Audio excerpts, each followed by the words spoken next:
যৌবনকালের মধ্যে বেশি বেশি টাকা ইনকাম করতে হবে। এই কথাটা কেন বলে? কারণ যৌবনকালে আমাদের শরীরে শক্তি বেশি থাকে। ঠিক একইভাবে যৌবনকালে আমাদেরকে বেশি বেশি ইবাদত করতে হবে, কারণ বৃদ্ধ বয়সে তো এমন হয়ে যায় চাইলেও ইবাদত বন্দেগী করা যায় না। বাথরুমে যেতে গিয়ে, জুতা পরতে গিয়ে পিছলা খেয়ে কোমর ভেঙে যায়, বাথরুমের দরজা খুলতে গিয়ে হাতের আঙ্গুলেরটা কেটে যায়, চোখের দৃষ্টি শক্তি কমে যায়, চলার শক্তি কমে যায়, মসজিদে যেতে গিয়ে রাস্তার মধ্যে হুচুট খেয়ে পা ভেঙে ফেলে। এক এক সমস্যা, নানা ধরনের সমস্যা দেখা দেয়। ঠিক না আমার মুরব্বী?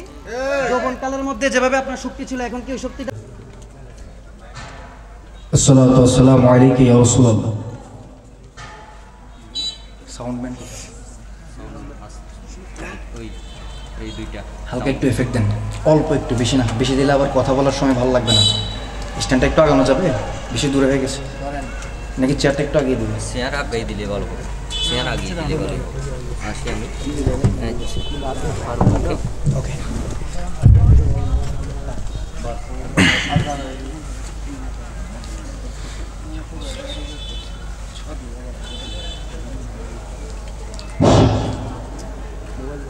আসসালামু আলাইকুম ওয়া রাহমাতুল্লাহি ওয়া বারাকাতুহু।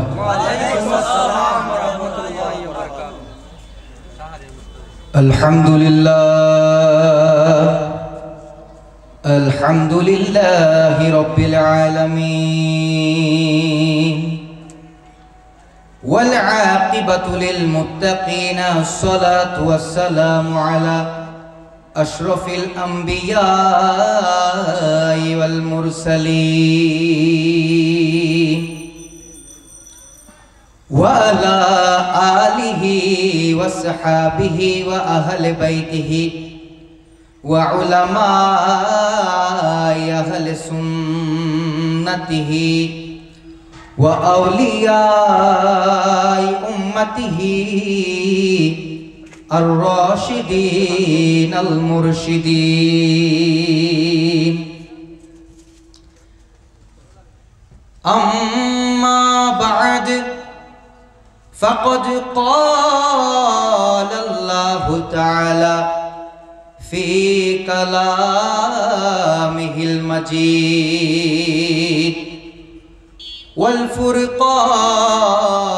والفرقان الحميد. أعوذ بالله من الشيطان الرجيم. بسم الله الرحمن الرحيم.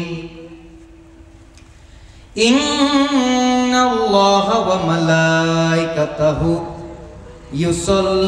يصلون على النبي يا أيها الذين آمنوا صلوا عليه وسلموا تسليما. مولاي صل وسلم دائما أبدا على حبيبك خير الخلق كلهم. مولاي صل وسلم دائما أبدا على حبيبك خير الخلق كلهم. محمد سيد الكونين وثقلين. محمد سيد الكونين وثقلين والفريقين من عرب ومن عجم. مولاي صل وسلم دائما أبدا على حبيبك خير الخلق كلهم. اللهم صل على سيدنا مولانا محمد وعلى আলি সাইয়্যিদিনা। আপনারা এখানে এতগুলো মানুষ কিন্তু কম না, মানুষ বেশি প্রয়োজন হয় না। মুমিন বান্দা খাঁটি আশিকে রাসূল অল্প কয়েকজন হলে যথেষ্ট, ঠিক কিনা? লক্ষ লক্ষ মানুষের আওয়াজের প্রয়োজন আছে? আশিকে রাসূল অল্প কয়েকটা যথেষ্ট, ঠিক কিনা? আপনারা যারা কয়েকজন আছেন একটু সামনের দিকে চলে আসেন, এই পাশের জায়গাটা ফিল আপ করেন। যারা এতক্ষণ আমি দুরূদ শরীফ পড়লাম, দুরূদ শরীফের আয়াত পড়লাম, আপনারা আমার সাথে দুরূদ শরীফ পড়েন। আপনাদেরকে একটা সংক্ষিপ্ত হাদিস বলি। আমার নবীজি বলছেন, মান সাল্লা আলাইয়া সালাতান ওয়াহিদান সাল্লাল্লাহু আলাইহি আশরা সালাতিন ওয়া হুত্তাত আনহু আশরা খাতিয়াতিন ওয়া রাফিয়াত লাহু আশরা দারাজাতিন। He who recites darud upon me for one's time, Allah Ta'ala blessed him 10 times, forgive him 10 sins and elevate him 10 ranks. অর্থাৎ আমার নবীজি বলছেন, মুত্তাফাকুন আলাইহি, বুখারী এবং মুসলিমের হাদিস, যদি কোনো ব্যক্তি একবার আমি রাসূলের উপরে, একবার আমি নবীজির উপরে দরুদ শরীফ পাঠ করে, আল্লাহ পাক রব্বুল আলামিন তার উপর 10 বার রহমত নাজিল করেন, আল্লাহ পাক রব্বুল আলামিন তার 10টি গুনাহ ক্ষমা করে দেন, এবং আল্লাহ পাক রব্বুল আলামিন তার সম্মান সমাজের মধ্যে সকলের মধ্যে 10 গুণ বৃদ্ধি করে দিবেন। তো সেই নবীজির দরুদ শরীফ আমরা মহব্বতে পড়লে আমাদের নবীজি শুনেন, আমাদের সেই বিশ্বাস আছে না নাই? আমরা দরুদ শরীফ পাঠ করলে নবীজি মদিনা থেকে আমাদের মাহফিলের প্যান্ডেলে এসে আমাদেরকে দেখতে পারেন, শুনতে পারেন, সেই বিশ্বাস আমাদের আছে না নাই? অনেক বাতিলপন্থীরা বলে আমরা মনে করি দরুদ শরীফ পড়লেই নবীজি চলে আসে। আসলে আমরা এটা মনে করি না, আমরা মনে করি নবীজি যদি চাই, আমরা আশিক রাসূলেরা যদি আমাদের নবীজিকে ডাক দেয়, আমার নবীজি মদিনাতুল মুনাওয়ারা থেকে আশিকের কাছে এসে উপস্থিত হতে পারেন, ঠিক কিনা? একটু দরুদ শরীফ মহব্বতে পড়বেন। আল্লাহুম্মা সাল্লি আলা সাইয়্যিদিনা মাওলানা মুহাম্মদ ওয়া আলা আলি সাইয়্যিদিনা মাওলানা। উড়ে যারে বনের পাখি,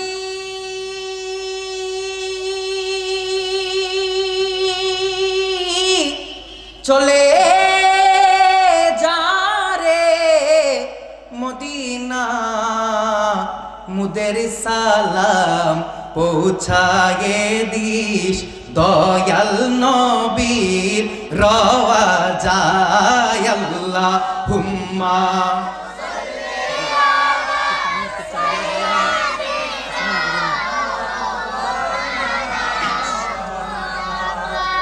ওয়া আলা আলি সাইয়্যিদিনা মাওলানা।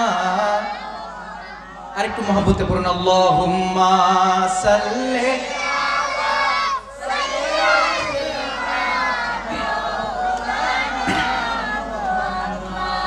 ওয়া আলা আলি সাইয়্যিদিনা মাওলানা।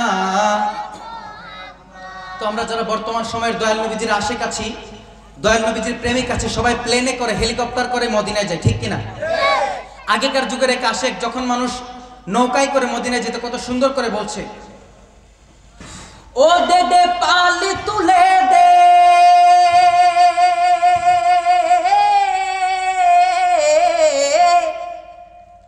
ও দে দে পালি তুলে দে, মাঝি খেলা করিস না,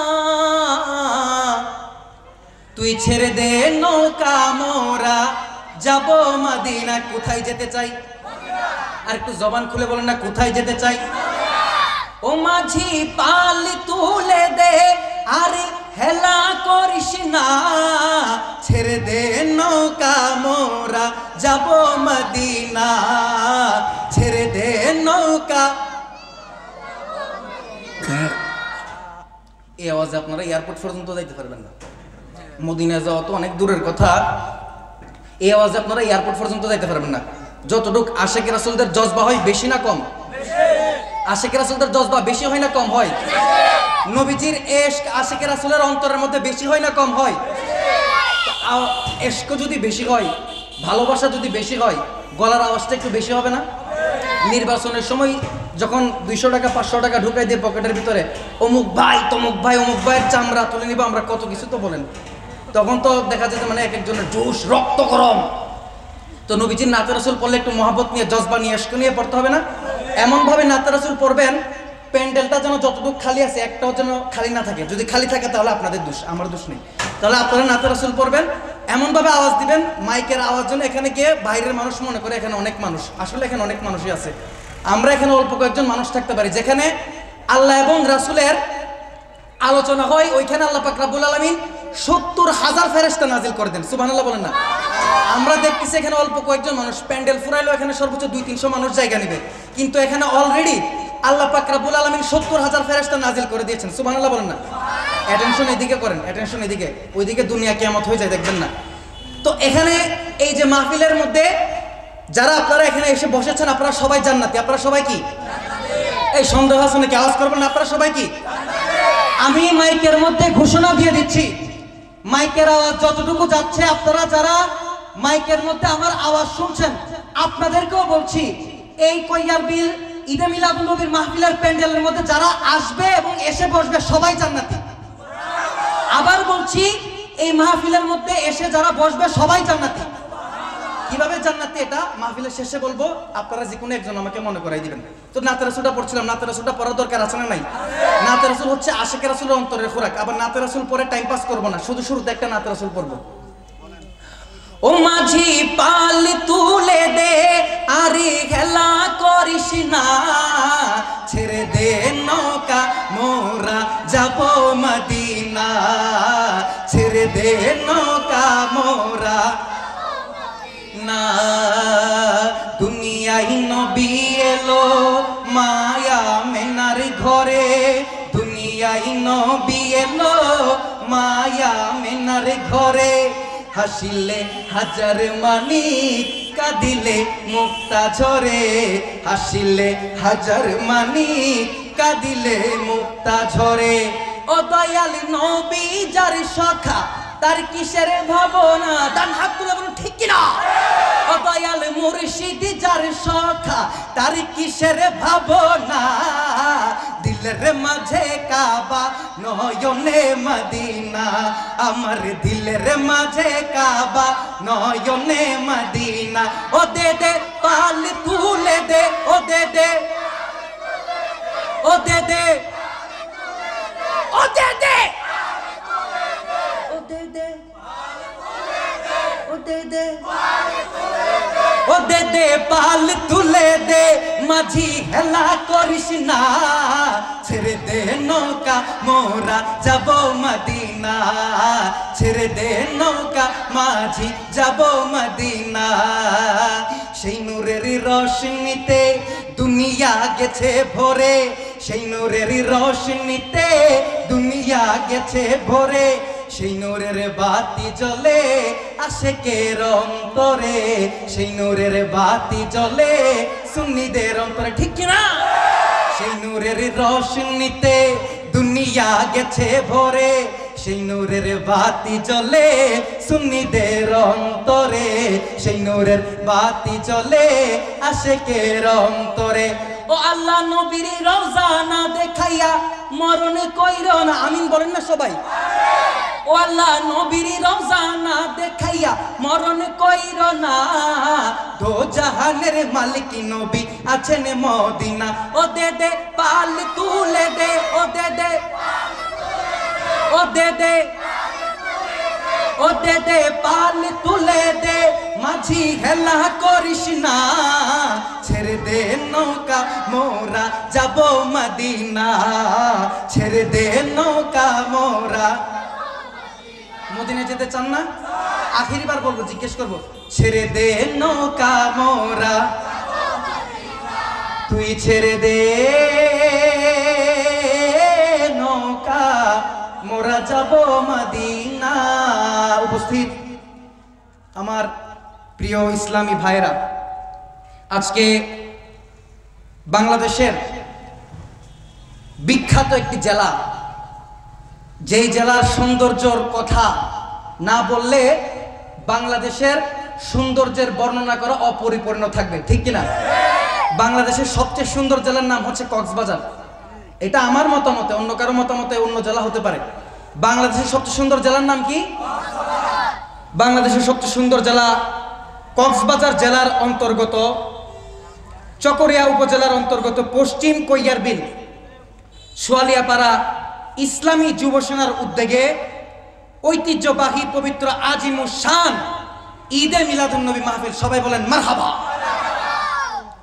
সভাপতিত্ব করবেন হযরত মাওলানা গোলাম মুস্তফা রিয়াজ, হযরত মাওলানা সোহাইবুল ইসলাম নুরি।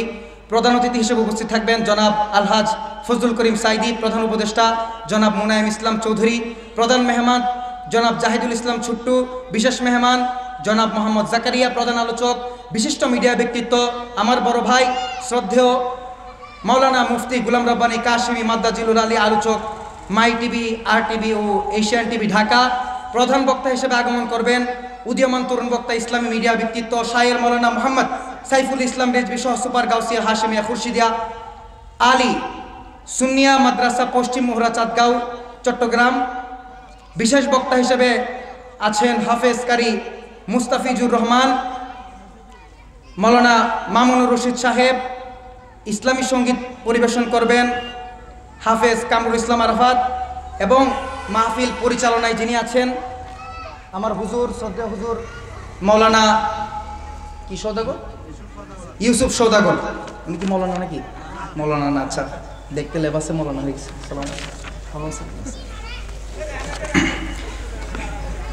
আপনারা যারা বিভিন্ন জায়গা থেকে আজকের এই মাহফিলের মধ্যে এসেছেন, বসেছেন, আল্লাহ পাক রব্বুল আলামিন আমাকে অনেক দূর থেকে এখানে এসে আপনাদের মধ্যে বসে দুইটা কথা বলার তৌফিক দান করেছেন, আপনাদেরকে শ্রবণ করার তৌফিক দান করেছেন।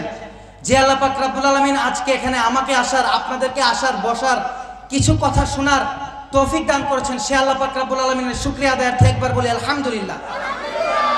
আলহামদুলিল্লাহর আওয়াজ হয় নাই।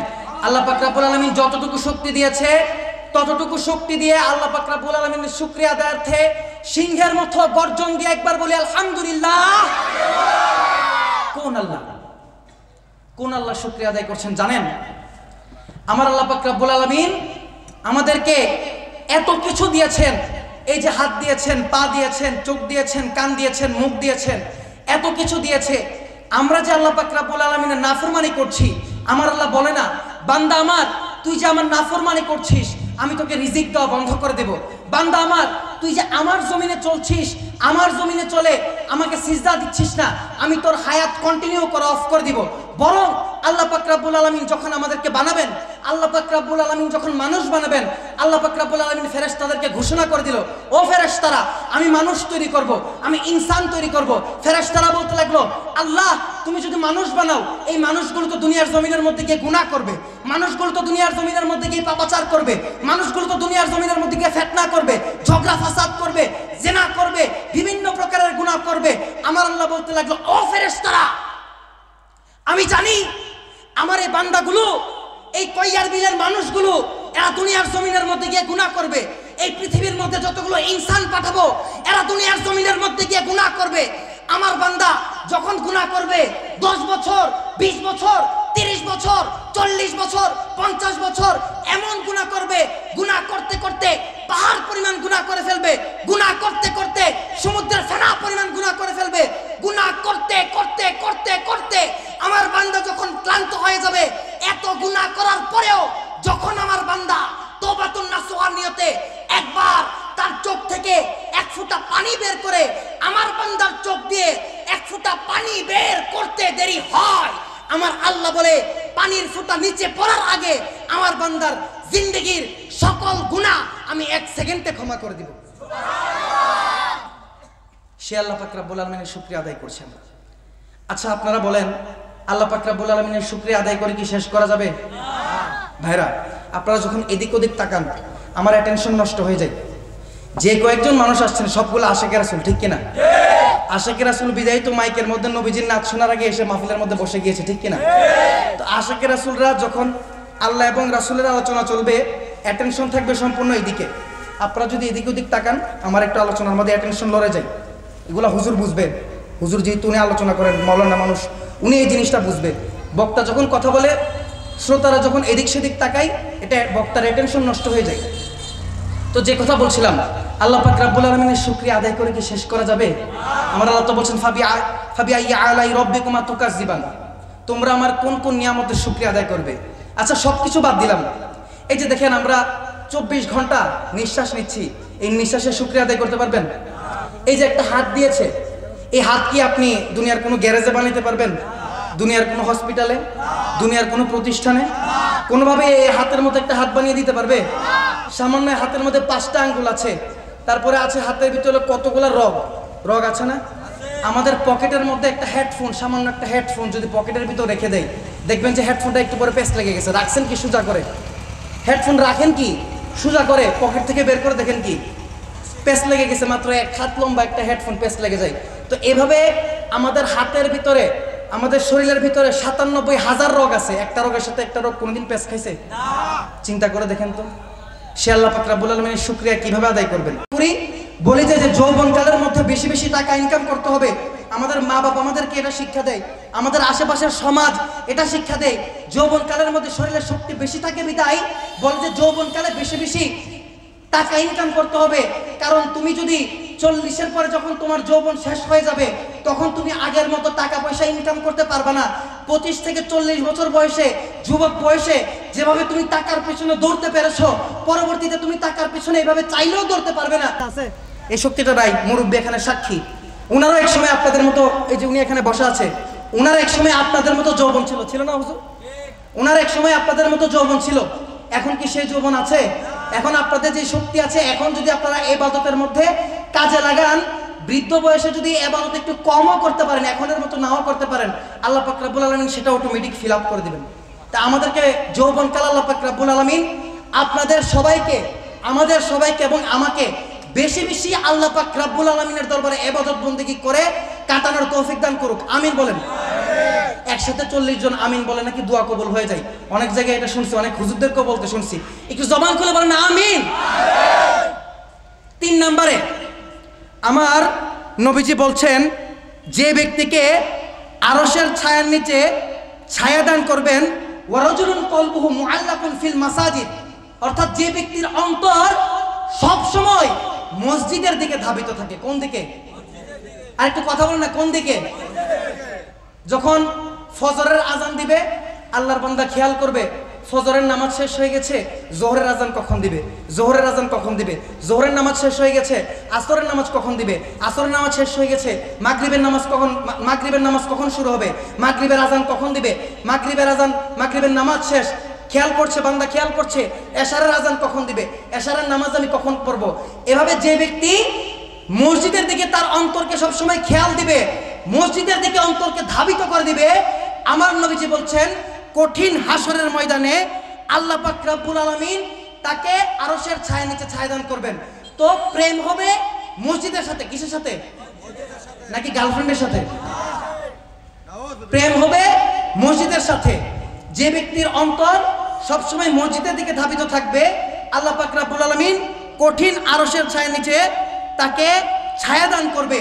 আর যে কথা বলছিলাম, এই যে দুনিয়ার প্রেম, হুব্বুদ দুনিয়ার সুকুল্লি খতিয়া, দুনিয়ার ভালোবাসা সমস্ত গুনাহের মূল, দুনিয়ার ভালোবাসা সমস্ত গুনাহের মূল। আপনি যখন দুনিয়ার প্রেমে মত্ত হয়ে যাবেন, আপনার অন্তরটা শুধু গুনাহের দিকে ধাবিত হবে, আপনার অন্তরটা শুধু গুনাহের দিকে যেতে ইচ্ছা করবে। আর আপনি যখন আপনার অন্তরটা মসজিদের দিকে ধাবিত করবেন, অটোমেটিক আপনার কলবের মধ্যে আমার আল্লাহ পাক রব্বুল আলামিন নূর পয়দা করে দিবেন। তো আমাদের অন্তরকে সব সময় মসজিদের দিকে ধাবিত রাখতে হবে। আর মসজিদের মধ্যে আমরা যখন যাব, আদব সহকারে যাব, আজান দেওয়ার সাথে সাথে মসজিদের মধ্যে যাব। এখনো আমাদের মধ্যে এমন কিছু মুসল্লি আছে, দেখবেন যে সারা সপ্তাহ নামাজ তো পড়ার কোনো খবর নাই। জুম্মাবার আসলে পর্যন্ত, শুক্রবার আসলে পর্যন্ত দেখা যায় মসজিদের মধ্যে যাওয়ার কোনো খবর নাই। আজান দিয়ে দিছে, এখনো মসজিদে ঢুকে নাই। ইমাম খতিব সাহেব আলোচনা করতেছে, মসজিদে যাওয়ার কোনো ইচ্ছা নাই। খুতবা চলতেছে, কোনো রকম গোসলটা করে মসজিদের মধ্যে যায়। মসজিদের মধ্যে গিয়ে শুধু শুক্রবার খুতবা শেষ হওয়া অবস্থায়, আল্লাহু আকবার বলা অবস্থায় যুবক একটা গিয়ে মসজিদের মধ্যে ঢুকতেছে, নামাজটা কোনো রকম শেষ করে খতিব সাহেব মোনাজাত করার আগে মসজিদ থেকে বের হয়ে গেছে। আবার দেখবেন সেলফি একটা তুলে ফেসবুকের মধ্যে পোস্ট করে দিচ্ছে, জুম্মা মুবারক। ওই দেখেন হাসতেছে, ওনারা বুঝে গেছে, ওনারা বুঝে গেছে যে ওনার আশেপাশে বন্ধুদের মধ্যে এরকম আচরণ আছে। অন্তত আপনি সারা সপ্তাহ মসজিদের মধ্যে না যান, শুক্রবারের দিনটা অন্তত আমি আবার এটি আবার গিয়ে বলবেন যে আমি সারা সপ্তাহ মসজিদে না যেতে মানা করছি, এই কথা কিন্তু বলি নাই। দেখেন আউয়ালু মা ইউহাসাবু বিল আবদু ইয়াউমাল কিয়ামাতিস সালাহ, কিয়ামতের দিন সর্বপ্রথম বান্দার নামাজের হিসাব হবে। কিসের হিসাব হবে? বান্দার নামাজের হিসাব হবে। আপনার 5 ওয়াক্ত নামাজ পড়তে হবে। 5 ওয়াক্ত নামাজটা অন্তত পড়তে পারেন বা না পারেন, শুক্রবারে অন্তত চেষ্টা করবেন আজানের আগে মসজিদে চলে যাওয়ার জন্য, ইনশাল্লাহ বলি। এরকম কি করা যাবে? নামাজের পরে একটা সেলফি একটা তুলে কোনো রকম খালি জুম্মা মুবারক বলে না মসজিদ থেকে বের হয়ে গেলেন, এগুলা করা যাবে? আবার দেখবেন শুক্রবারে মসজিদের মধ্যে কিছু বাচ্চা বিষয়ক সম্পাদক থাকে। কি বিষয়ক সম্পাদক? এটা হচ্ছে অঘোষিত। মসজিদের কমিটির মধ্যে সভাপতি থাকে, সেক্রেটারি থাকে, প্রধান সম্পাদক থাকে, অর্থ সম্পাদক থাকে, থাকে না? একটা সম্পাদক থাকে, এটা হচ্ছে বাচ্চা বিষয়ক সম্পাদক, এটা অঘোষিত। কেন এই বাচ্চা বিষয়ক সম্পাদক বললাম জানেন? মসজিদের মধ্যে যখন শুক্রবার এই ছোট ছোট বাচ্চাগুলো দেখেন এখন সামনে বসে যেভাবে দুষ্টামি করতেছে, মসজিদের মধ্যে গিয়ে দেখবেন ছোট ছোট বাচ্চারা ওদের কাজ ওদেরকে করতে না, ওরা দুষ্টামি করবেই। মসজিদের মধ্যে শুক্রবারে গেলে দেখবেন কিছু বাচ্চারা দুষ্টামি করে, আর বাচ্চা বিষয়ক সম্পাদক যেটা থাকে বাচ্চাদেরকে হয়তো একটা থাপ্পড় মারে, মাথার মধ্যে আঘাত করে, ঘাড়ে ধরে ধরে মসজিদ থেকে বের করে দেয়, ঠিক কিনা? হুজুর জানবে আপনাদের মসজিদে বাচ্চা বিষয়ক সম্পাদক একটা থাকবে, এটা প্রত্যেক মসজিদে থাকে, এখানেও থাকতে পারে, আমি শিউরলি বলতেছি না। এই বাচ্চা বিষয়ক সম্পাদক দেখবেন বাচ্চাদেরকে ঘাড় ধরে ধরে মসজিদ থেকে বের করে দেয়। যদি জিজ্ঞেস করেন কিরে ভাই আপনি বাচ্চার সাথে এরকম আচরণ করতেছেন কেন, বলবে যে হুজুর বাচ্চা একটা এসে মসজিদের মধ্যে দুষ্টামি করতেছে। তো বাচ্চা একটা দুষ্টামি না করলে দুষ্টামি কি আপনি বুড়া বয়সে করবেন? দুষ্টামি কি আপনি বুড়া বয়সে করবেন নাকি? বাচ্চাগুলো হচ্ছে আজকের দিনের শিশু, এই যে এরা মাহফিলের মধ্যে এসে কথা বলতেছে, কথা বলুক, ওদেরকে ওদের কাজ করতে দেন। আজকে বুঝতেছে না, এখন বুঝতেছে না, একদিন না একদিন কথা বলা বন্ধ করে দিবে। মাহফিলের মধ্যে এসে মসজিদের মধ্যে গিয়ে দুষ্টামি করতেছে। আজকের দিনের মসজিদের বাচ্চা যেগুলো আজকে মসজিদে যাবে, এরা আগামী দিনের মসজিদের কমিটি হবে, ঠিক কিনা? এখন এদেরকে যদি আপনি এখন মসজিদ থেকে তাড়িয়ে দেন, এই বাচ্চাগুলো কি ভবিষ্যতে মসজিদের মধ্যে এখন যে প্রেমটা বাচ্চার ভিতরে হওয়া দরকার মসজিদের প্রতি, এটা কি তৈরি হবে? আর মসজিদ কমিটির কথা কি বলবো?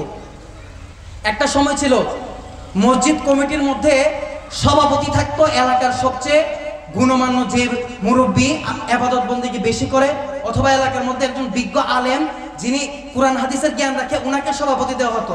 আর এখন এমন একটা সময় এসেছে, এই মসজিদের কথা বলছি না, সমগ্র বাংলাদেশের কথা বলছি, এমন একটা সময় এসেছে যার টাকা বেশি, এবার সেটা সুদখোর হোক, সেটা ঘুষখোর হোক, সেটা অবৈধ এই পথে ইনকামকারী হোক, ধরে ধরে মসজিদের সভাপতি বানিয়ে দেয়, সেক্রেটারি বানিয়ে দেয়, ঠিক কিনা?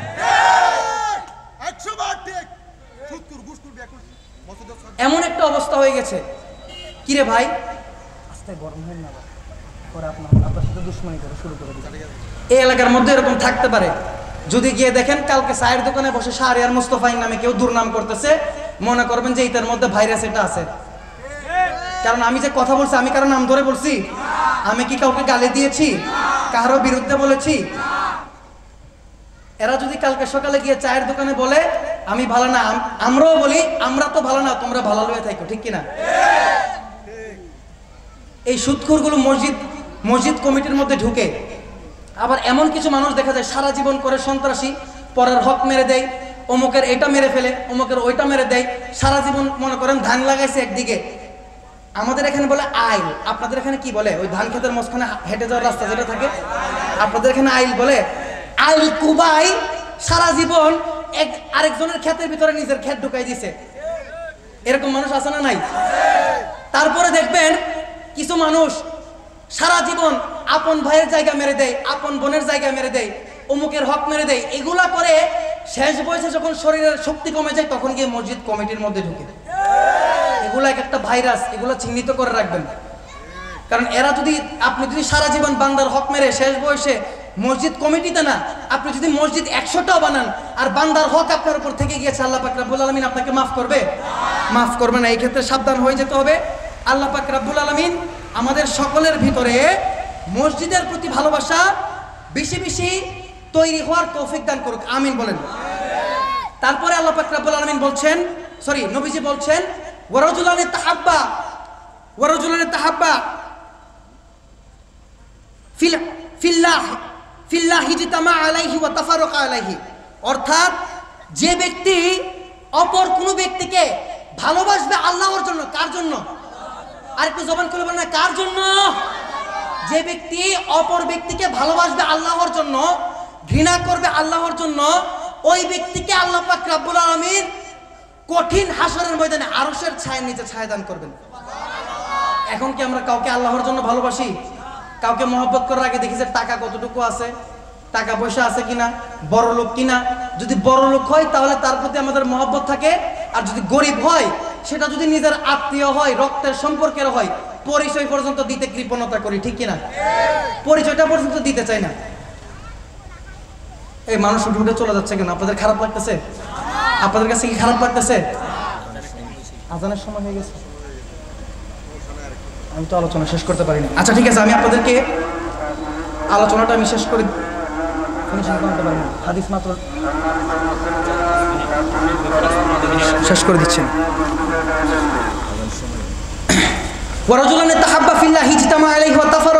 যে ব্যক্তি কাউকে আল্লাহর জন্য ভালোবাসবে, ঘৃণাও করবে আল্লাহর জন্য, তাকে আল্লাহ পাক রব্বুল আলামিন আরশের ছায়ার নিচে ছায়া দান করবেন।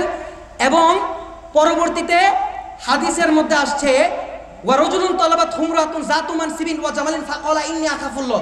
যদি কোনো যুবককে, আপনাদের উদ্দেশ্যে বলছি, যুবককে কোনো খারাপ মহিলা কুকাজের অফার করে, সে যদি ওই কুকাজের অফার গ্রহণ না করে নিজেকে হেফাজত করে, তাকে আল্লাহ পাক রব্বুল আলামিন আরশের ছায়ার নিচে ছায়া দান করবেন। তারপরে বলা হচ্ছে ওয়ারজুলুন তাসাদ্দাকা আখফা হাত্তা লা তাআলামা শিমালুহু মা তুনফিকু ইয়ামিনুহু। অর্থাৎ যে ব্যক্তি আল্লাহর রাস্তায় আল্লাহকে খুশি করার জন্য দান করবে, তাকে আল্লাহ পাক রব্বুল আলামিন আরশের ছায়ার নিচে ছায়া দান করবেন। তারপরে বলা হচ্ছে ওয়ারজুলুন যাকারুল্লাহু খালিয়ান ফাফাদাত আইনা। অর্থাৎ যে ব্যক্তি গোপনে গোপনে আল্লাহর ভয়ে কাঁদে, আল্লাহর জিকির করে, তাকে আল্লাহ পাক রব্বুল আলামিন কঠিন হাসরের ময়দানে আরশের ছায়ার নিচে ছায়া দান করবেন। সুবহানাল্লাহ বলেন না। 7টা বিষয় আপনারা মনে রাখবেন। 1 নম্বরে ন্যায়পরায়ণ বাদশা। 2 নাম্বার যে ব্যক্তি তার যৌবনকাল ইবাদতের মাধ্যমে কাটাবে। 3 নাম্বার যে ব্যক্তির অন্তর সবসময় মসজিদের দিকে ধাবিত থাকবে। 4 নাম্বার যে ব্যক্তি কাউকে ভালোবাসবে আল্লাহর জন্য, কাউকে ঘৃণা করবে আল্লাহর জন্য। 5 নাম্বার যে ব্যক্তি, যে যুবককে কোনো খারাপ মহিলা কুকাজের প্রস্তাব দিয়েছে, সে কুকাজ গ্রহণ না করে ওই মহিলার কুকাজকে বৃদ্ধ আঙ্গুল দেখিয়ে দিয়েছে। 6 নাম্বার যে ব্যক্তি আল্লাহর রাস্তায় আল্লাহকে খুশি করার জন্য দান করবে। 7 নাম্বার যে ব্যক্তি গোপনে আল্লাহর ভয়ে আল্লাহর জিকির করবে, আল্লাহর ভয়ে চোখের পানি ফেলবে। এই 7 ধরনের ব্যক্তিকে আল্লাহ পাক রব্বুল আলামিন কঠিন হাসরের ময়দানে আরশের ছায়ার নিচে ছায়া দান করবেন। আল্লাহ পাক রব্বুল আলামিন আমাদের সবাইকে কঠিন হাসরের ময়দানে আরশের ছায়ার নিচে ছায়া দান করুক। আমিন বলেন। আর একটু জবান খুলে বলেন আমিন। শেষ করে দিব। আল্লাহুম্মা আমিন। রব্বানা আতিনা ফিদ দুনিয়া হাসানাতাও ওয়া ফিল আখিরাতি হাসানাতাও ওয়া কিনা আযাবান্নার। রব্বানা আতিনা ফিদ দুনিয়া হাসানাতাও ওয়া ফিল আখিরাতি হাসানাতাও ওয়া কিনা আযাবান্নার। রব্বানা আতিনা ফিদ দুনিয়া হাসানাতাও ওয়া ফিল আখিরাতি হাসানাতাও ওয়া কিনা আযাবান্নার। রব্বানা যালামনা আনফুসানা ইল্লাম তাগফির লানা ওয়া তারহামনা লানাকুনান্না মিনাল খাসিরিন। ইয়া আল্লাহর রহমানির রহিম। ইয়া আল্লাহ, আজকে আপনার যে বান্দারা মাহফিলের মধ্যে আপনার মহব্বতে, আপনার নবীজির মহব্বতে এসে বসেছে, আল্লাহ আপনি প্রত্যেকের জিন্দেগির গুনাহ খাতা মাফ করে দিন আল্লাহ। আল্লাহ এই যুব সংগঠন, আল্লাহ এই যুব সংগঠন চাইলে কনসার্ট করতে পারতো, গানের প্রোগ্রাম করতে পারতো, এগুলো না করে তোমার নবীজির মিলাদের প্রোগ্রাম করেছে। প্রত্যেকটা যুবককে আপনার দরবারে কবুলার মঞ্জুর করে নিন আল্লাহ। আল্লাহ মাহফিল কমিটির মধ্যে আল্লাহ যারা আছে, আল্লাহ প্রত্যেকের জীবনের গুনাহ খাতা মাফ করে দিন আল্লাহ। আল্লাহ আমার ডানে বামে যারা হাত তুলেছে, আল্লাহ আপনি জানেন প্রত্যেকের মনের মধ্যে কি চাহিদা আছে, আল্লাহ আপনার সকলের চাহিদাকে কবুলার মঞ্জুর করেন আল্লাহ। আল্লাহ বিশেষ করে আমার ভাই আরিফ এবং আমার ভাই তানবীর আমাকে ইনভাইট করতে গিয়ে আল্লাহ অনেক কষ্ট করেছে আল্লাহ। আমি তো একজন এই মুহূর্তে এই জায়গার মধ্যে মুসাফির। আল্লাহ আমাদের সকলের যতগুলো চাহিদা আছে, আমাদের সকলের জীবনের গুনাহ খাতা মাফ করে, আমাদের সকলের জিন্দেগির গুনাহ খাতা মাফ করে, আমাদের সবগুলো চাহিদা আপনার দরবারে কবুলার মঞ্জুর করে নেন আল্লাহ। আল্লাহ সামনে রমজান আসছে আল্লাহ, রমজান চলে আসছে গো মাওলা। রমজানের মধ্যে বেশি বেশি ইবাদত বন্দেগী করে রমজান যেন আল্লাহ আপনার দরবারে ইবাদত বন্দেগী করে কাটাইতে পারে, সেই তৌফিক দান করেন আল্লাহ। রমজানের মধ্যে আল্লাহ বেশি বেশি আল্লাহ প্রত্যেকটা রোজা রেখে কেউ যেন আল্লাহ আমরা যেন সুস্থতার সহিত আপনার দরবারে রোজাগুলো প্রত্যেকটা 30টা রোজা রাখতে পারে আল্লাহ, আমাদেরকে সেই তৌফিক দান করেন আল্লাহ। ইয়া আল্লাহ আমাদের প্রত্যেকটা আল্লাহ জীবনে একবার হলো মক্কা মদিনার জিয়ারত নসিব ফরমান আল্লাহ। আল্লাহ আমাদের যারা হাত তুলেছে আল্লাহ, আমাদের যাদের কানে মাইকের আওয়াজ যাচ্ছে আল্লাহ, এই এলাকার প্রত্যেকে আল্লাহ যারা কবরের মধ্যে চলে গিয়েছে আল্লাহ, সমগ্র পৃথিবীর মধ্যে যত মুসলমান আল্লাহ কবরের মধ্যে চলে গিয়েছে আল্লাহ, মন কি মন টন কি টন মাটির নিচে চলে আছে পড়ে আছে মাওলা আল্লাহ। এই মুহূর্তে শুক্রবার, আপনার নবীজি বলেছেন শুক্রবার আসরের পরে মাগরিবের আগে দোয়া কবুলের সময় আল্লাহ, আল্লাহ আমাদের যারা জীবিত আছে আমাদের জিন্দেগির গুনাহগুলো মাফ করে দেন, যারা দুনিয়ার জমিন থেকে আল্লাহ কবরের মধ্যে চলে গেছেন তাদের জিন্দেগির গুনাহগুলো মাফ করে দিন আল্লাহ। আল্লাহ আমাদের সবাইকে দুনিয়ার জমিনে আল্লাহ আপনার নবীজির ইক্তেদা করে করে হাসরের ময়দান পর্যন্ত, জান্নাত পর্যন্ত যাওয়ার তৌফিক দান করেন আল্লাহ। আল্লাহ কঠিন আল্লাহ পরকালের মধ্যে আপনার নবীজির হাতে হাউজে কসরের পানি পান করার তৌফিক দান করেন আল্লাহ। আল্লাহ আখিরি ফরিয়াদ, যখন আল্লাহ আজরাইল সামনে চলে আসবা আল্লাহ, আজরাইল সামনে চলে আসার আগে তোমার নবীজিকে সামনে দেখাইয়া আমাদের মুখে জারি করে দিও কালিমা তাইয়্যিবা লা ইলাহা ইল্লাল্লাহু মুহাম্মাদুর রাসূলুল্লাহ। আর বলছিলাম যে একটা কথা, কিভাবে জান্নাতি